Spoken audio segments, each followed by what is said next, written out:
Let me just drop it first. Hey guys, welcome back to the Reptile Room. My name's Joe, and today we're gonna do an unboxing. I got in contact with INKBIRD, and they sent me a couple of things, their new products, which I'm pretty excited to check out. I like these things quite a lot. These are their new versions of what I have. They're supposed to be Wi-Fi connected, so we'll see about that, and we'll work on a setup, and maybe I'll try to put one of them on one of these enclosures. Let's get into it. Alright, so first thing out of the box, so we've got the INKBIRD, the Home Smart Life, has the probe. Alright, got that one. Then we have this one, which is like a full-on Terrarium controller.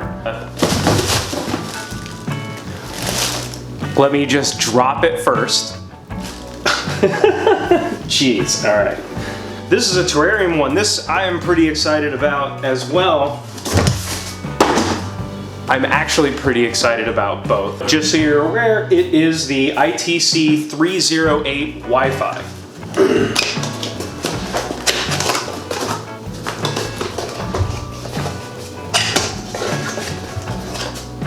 Their stuff ships really nice. Got a nice warranty on it. Here's your manual. I will do a more in-depth on setup. I'm just gonna get an unboxing going real quick here. All that's gonna be in this video. Yes.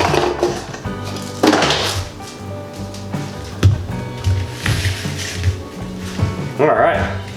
What you have is you have your main controller, and then you've got your probe, cooling and heating, so it has multiple programs, I guess, so that's awesome. And then you just plug it in, just regular Edison. It looks nice. It looks exactly like I expected. It looks exactly like all the other ones that I have. Same format, screw it in, hang it on the back of your enclosure. You are ready to roll. I am pumped to try this out. Very cool. Move that off to the side. The next one is the INKBIRD ITC-308 This one will do, let's see if I can open it for facing the camera. Their packaging is awesome. All right, this is a thicker manual here. All right, maybe we can do even more with this. Look at this thing. This thing's great. Packaging's nice, cool. What's that say? Probe on the back. Okay, let's get it out of here. On the back of this, I take it. Yes, probe. Probe. Excellent packaging. Love it. This is work 1, work 2. We should be able to do, from what I understand, I haven't really read about these. I kind of wanted to learn about it as I do the video for it. So the manual, I haven't even read. Removable, swappable probes for when they die, if they die. Mine that are built in, just like this one, have never had any issues. They do extremely well, they last a long time. One of these I am going to use for humidity, and one I will use for heat, and each one of those will plug into work 1 or work 2, depending on how you program it. So like it has 2 mounting holes here, fantastic. And then here's port 1, port 2.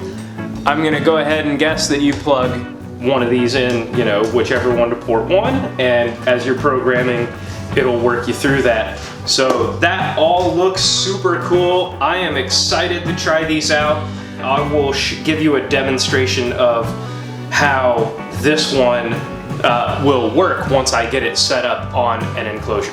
If you're interested in anything that you see, I'll have links to the items down below, and if you want to buy them, go ahead.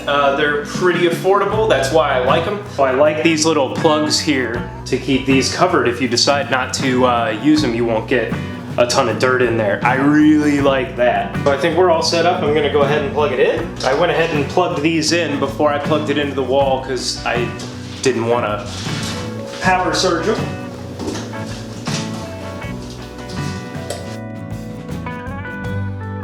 There we go. All right, powered right up. Wow, that's awesome.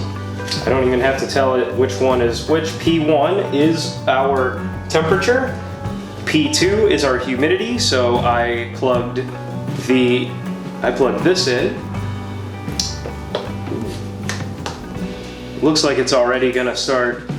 It must be set already. Okay, this one's plugged into 2, and this light is plugged into 1. So once I change the temperature here, this light should start turning on and off to regulate heat, but I don't know if you could see it.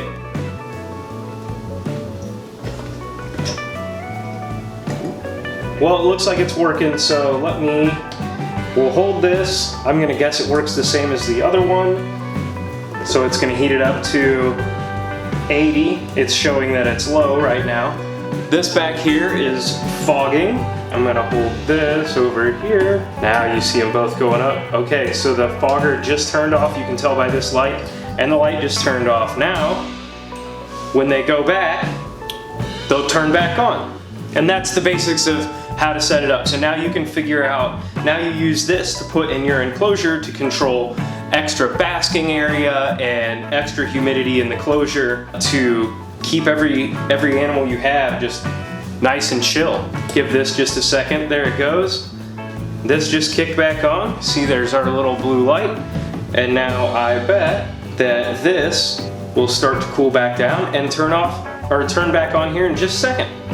I will also read this manual because it's much thicker than most of the other ones. It seems like there's a little bit more to this one in here as far as programmability. So I'm gonna check this out and set it up, and I will give you further detail on how I use it and how I set it up. I think it's gonna go on the basilisk enclosure, honestly, just because they will like the humidity. There it goes. So the light turns on, temperature, you can see where it's changing. So it looks all good. Looks like everything's working as it should out of the box. Super cool. Okay, so I got this all synced up, and as you'll see, you go through and you put in your account. After you register it, you just search for it on the Google Play Store, INKBIRD Smart. I just wanted to walk through, after I got this connected, it runs on 2.4 gigahertz Wi-Fi, so that's what you need to have your device connected to, and like as far as your cell phone or whatever you're going to have control it, and this device, your smart INKBIRD Smart. Once you get that connected, I am going to go over here to settings because I'm just interested. Okay, very cool. So this is actually what it looks like inside, holding set and cycling up and down through your menus. That's kind of cool. Heating difference value, that goes up to 30 degrees. That's cool. I'm going to set it over to 3, and now I'm going to hit OK. So I think it was on 4 before. Cooling difference, 3 is cool. High temp value. You can use this for fish tanks, you can use them for terrariums, you can use it for brewing is what I originally saw these for. So I'm going to set this to 96, 95, whatever, okay. 0-minute delay, temp calibration. Alright, well that's cool. So you can calibrate it up or down. If you have another thermostat or thermometer that you know is within whatever, you can try these. That's really cool, I didn't know that. Alright, you can change it to Celsius as well for all of you. Just check in the links down below for information on pricing, but these guys are way better of a bargain, I think, than their counterparts. See what you guys think and maybe buy one. Low temp value, we'll raise that right on up. That's awesome. It goes way down to -40. You could definitely set this up to chill fish tanks and whatnot as far as running your chillers. Sorry, it goes all the way, look at this, -40. That's crazy. And you can go to 109, so I'm just gonna keep this at, I don't want it to go below 75. I don't really have, maybe I could set up an additional fixture on here that would just kick on at that point, but I'm sure there are other uses for all of these. You could set them to whatever you want. They are labeled heating and cooling, but all right, let's go back. Look, see app, it's changing all the settings in there. That's awesome, I love that. It's labeled Temp Trend Diagram. So I wonder if this is gonna be something over the course of, yep, looks like over the course of the day, there's a graph here that we will be able to see what our temperatures and whatnot are over the course of it being on. That's pretty sweet. My initial thoughts are that this is pretty cool. I like it with this app. It even shows you right down at the bottom, it's currently 80, that's where you have it set. It's cooling right now. So I wonder if I change the, oh man, I'm gonna have to play with this a whole bunch, and I'm sure you guys will be able to figure out your own stuff. This is just gonna make keeping your animals that much easier on an even better budget.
Alright guys, my final thoughts on this controller and this other Terrarium controller from INKBIRD are like, geez, you should totally get it. The price is fantastic. This Wi-Fi one, I was actually trying to figure out what I could use the cooling mode, because it has heating and cooling as two different modes on here run from the same thing. So I'm actually going to put this in Ronnie's enclosure and use the cooling one for a fan that I have. At least most likely that's what I'm going to end up doing. That way I don't even have to go in there that often. I can just access it from the app, which the app is great. It's very straightforward. This Terrarium controller, you see it's still on the Basilisk enclosure. Still running. It's running great. You see the Basilisk back here. Basil, he's blending in real dark right now. They've actually been moving around a lot more now that I've had the Reptifogger running a lot, keeping the humidity pretty stable. I mean, it runs really well. It's pretty accurate in there, at least so far. My experience is really, really good. My only criticism, I guess, would be that I think if you gave this one the option of having the humidity control, or somehow giving the Terrarium controller Wi-Fi, or being able to plug in an additional sensor for humidity or an additional temperature sensor. That's it. I mean, nothing crazy. These are great. They're great. You just have to figure out what is going to work best for you. And so I went and I set everything up without the manual because I already have one. I just wanted to see if it was pretty comparable. And if this is already something you have, you can figure it out. You can figure out at least enough. So it turns out a few of the settings when it was flashing, that was for alarms. So there are built-in alarms in here which are not in the older model that I have. So they're more in higher end models. So when you get an alarm, you should go check it out. So I really like that aspect. I would just like it to be Wi-Fi. Excellent stuff. Like I said, when I was setting it up without the manual, I wanted to double check myself. This one is the Wi-Fi one. Going through the app, very straightforward. You can really figure out what all your settings are. You make all your changes to this straight from your device, your phone, your tablet, whatever. The interface is so much easier to use on here than it is with this. But if you get in and figure it out, read the instructions and really see what you have. Look at all these different codes and features you can get in. It's very, very thorough. So dual temperature probes. With dual temperature probes, you could use this with the waterproof probes, you could use this for your aquarium. So not only is this for terrariums and stuff, I do not have the waterproof probe, temperature probe, because I'm using it on my hotspot. So that's the only thing. These flow charts, very, very nice to use. It has settings for like compressor delay if you're using a cooling system for axolotls or whatnot. Has different functions like that. As far as what I have it set for, temperature and humidity, I have the alarm set for a high humidity, but maybe the rectifogger's stuck on, or you could have this alarm, it'll go off and let you know. It's pretty loud. I've heard it a couple of times. I really, really like this. I really like them both. To be honest, there are things for everybody on the INKBIRD website. You should check them out. There are links down below to these devices. I'll also put their website in. You can get everything on Amazon. I think I ordered these and got them same day, which was super cool. Do keep in mind, when you are reading this manual, it's a Chinese company and there are translations. Some of them aren't the best. So it took me a little bit to get through, but I'll tell you what, it's actually pretty good. I'm gonna upgrade probably the rest of my enclosures to the Wi-Fi ones or the terrarium ones, depending on the humidity and whatnot requirements that I have for everything. I would recommend you check them out if you're in the market for a terrarium controller, for your fish tank, your paludarium, your big enclosures like this, your animals, ball pythons, snakes, lizards, any of them. You can use this on any of them. Highly recommend them. Very cool. Check them out. Read about them. That's my opinion. I think you should get them. Really. All the links are down below. Alright guys, check me out on Instagram. Don't forget to like, comment, subscribe. Let me know if you have these, what your experience is with them. Don't forget to like, comment, and subscribe, guys. We'll see you next week with another cool video. I'm working on a video actually at the same time as this, right behind you, about rhino iguanas. So it'll be another species spotlight. So stay tuned for that one. That's coming down the pipeline. Cool, guys. We'll see you in the next week.